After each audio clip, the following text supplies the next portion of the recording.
Hi friends, love ఇది ఒక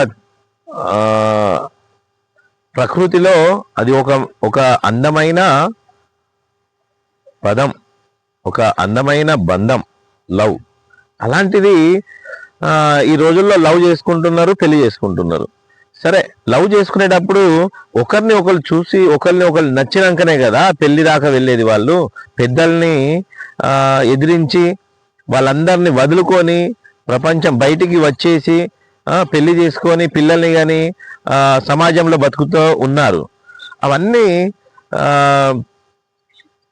వాళ్ళు ఒకరికి ఒకరు ఇష్టపడే కదా ఇక్కడ దాకా వచ్చింది.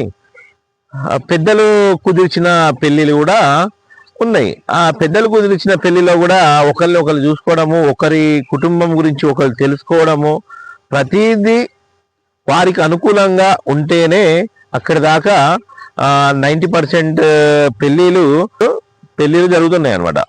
మనం అసలు దీని గురించి మనం ఎందుకు మాట్లాడుతున్నాము అనేది మీకు చెప్తా మిత్రులారా.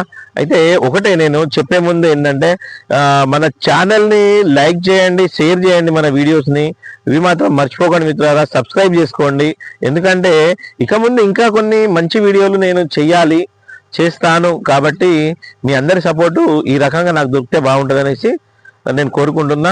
అయితే ఇప్పుడు టాపిక్లో వెళ్ళిపోదాం మిత్రులారా. అయితే ఇప్పుడు ఒక న్యూస్ చూసిన నేను. ఒక లేడీస్ ఇన్స్టాగ్రామ్లో చాటింగ్లు ఆ వీడియోస్ చూసి చాలా ఆకర్షితురాలైందనమాట. ఎవరిది అంటే అటు సైడ్ ఉన్న హీరో.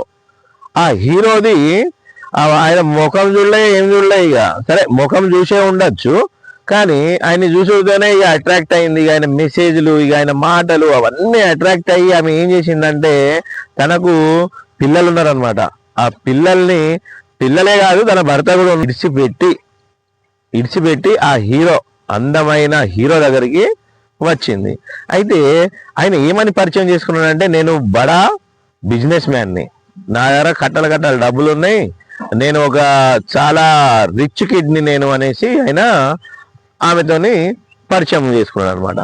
చేసుకున్న తర్వాత ఇక ఆమె ఆగుతుంది. ఇక మొత్తం నేను ఇక రిచ్ కిడ్, ఇక నేను కూడా ఒక సంపన్నురాలు అయిపోవాలన్న దుర్బుద్ధి ఆమెలో కలిగేసి ఏం చేసింది, భార్య అటు భర్త పిల్లల్ని వదిలేసి ఇక జంపు ఎవరి దగ్గరికి, ఈ హీరో ఇక ఉన్నాడు కదా చాటింగ్ ఆ వీడియోస్ అవన్నీ తనతో మాట్లాడిన వ్యక్తి ఏపీలో మచిలీపట్నంకి ఇక ఆమె ఎక్కడి నుండి వచ్చింది తెలుసా? జార్ఖండ్ నుండి వచ్చింది.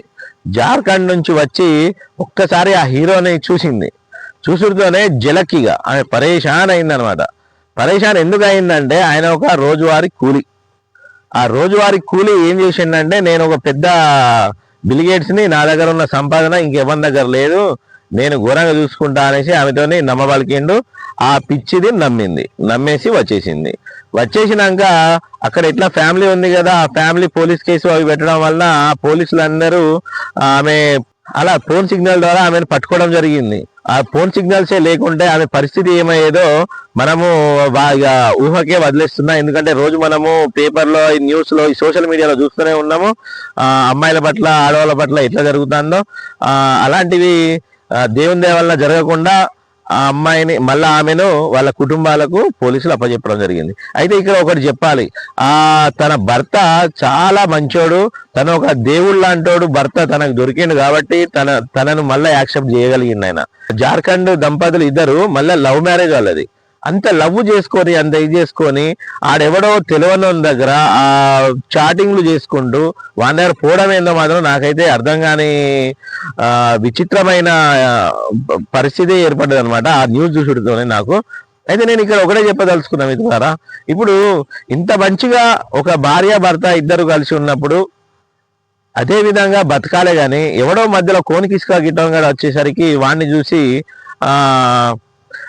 వాళ్ళను ఫాలో అయ్యి వాళ్ళ ఎంబడి ఏదో ఉన్నది అనేసి వెళ్ళిపోవడం కంటే, ముందే మీరు డిసైడ్ చేసుకోండి, ముందు నుంచే మ్యారేజ్ చేసుకోకుండా అలానే ఉండిపోండి. అప్పుడు మీకు సంవత్సరానికి ఒకడు నచ్చినంతోనే అలా ప్రయాణం కొనసాగిస్తూ ఉండొచ్చు అనమాట.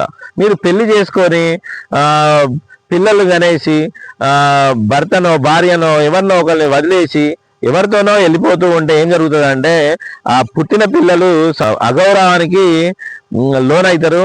ఆ గౌరవం అనేది వాళ్ళకి దక్కదు, చాలా డిప్రెషన్ లో పోతారు. వాళ్ళు ఏం తప్పు చేసిరు అనేసి మీరు కనేసి ఈ విధంగా చేస్తున్నారో నాకైతే అర్థం కావట్లేదు. కాబట్టి ఇప్పటికైనా యువత ఒకసారి ఆలోచన చేసుకోవాలి. పెళ్లి చేసుకునే ముందు ఇవన్నీ జరగకుండా ఉంటేనే పెళ్లి చేసుకుంటా, లేదు అంటే లేదు అనేసి ఎవరిది వాళ్ళు మైండ్ లో సెట్ చేసుకొని పెళ్లి అనే దానికి వెళ్ళాలి. లేదు అంటే సింగిల్ గా అట్లనే ఉండిపోండి, సంవత్సరానికి ఒకళ్ళు అలానే. ఇక మీ ఇష్టం, ఇక మీ సోషల్ మీడియా వచ్చింది కదా, మీకు ఇష్టం వచ్చినట్టు మీ తందనాలు ఆడండి, ఏమైనా చేయండి, కాదనట్లేదు. కానీ మీ వలన పక్క వాళ్ళు చెడిపోకుండా ఉండాలన్న ఉద్దేశంతోనే, ఇంకా ఇలాంటి ఆలోచనలు ఎవరికైనా ఉంటే మాత్రం అవి బంద్ చేసుకోవాలన్న ఉద్దేశంతోనే నేనైతే ఈ వీడియో చేసిన మిత్రులారా. మీకు నచ్చితే మాత్రం compulsory share and like, subscribe మాత్రం చేసుకోండి. ఓకేనా? Thank you.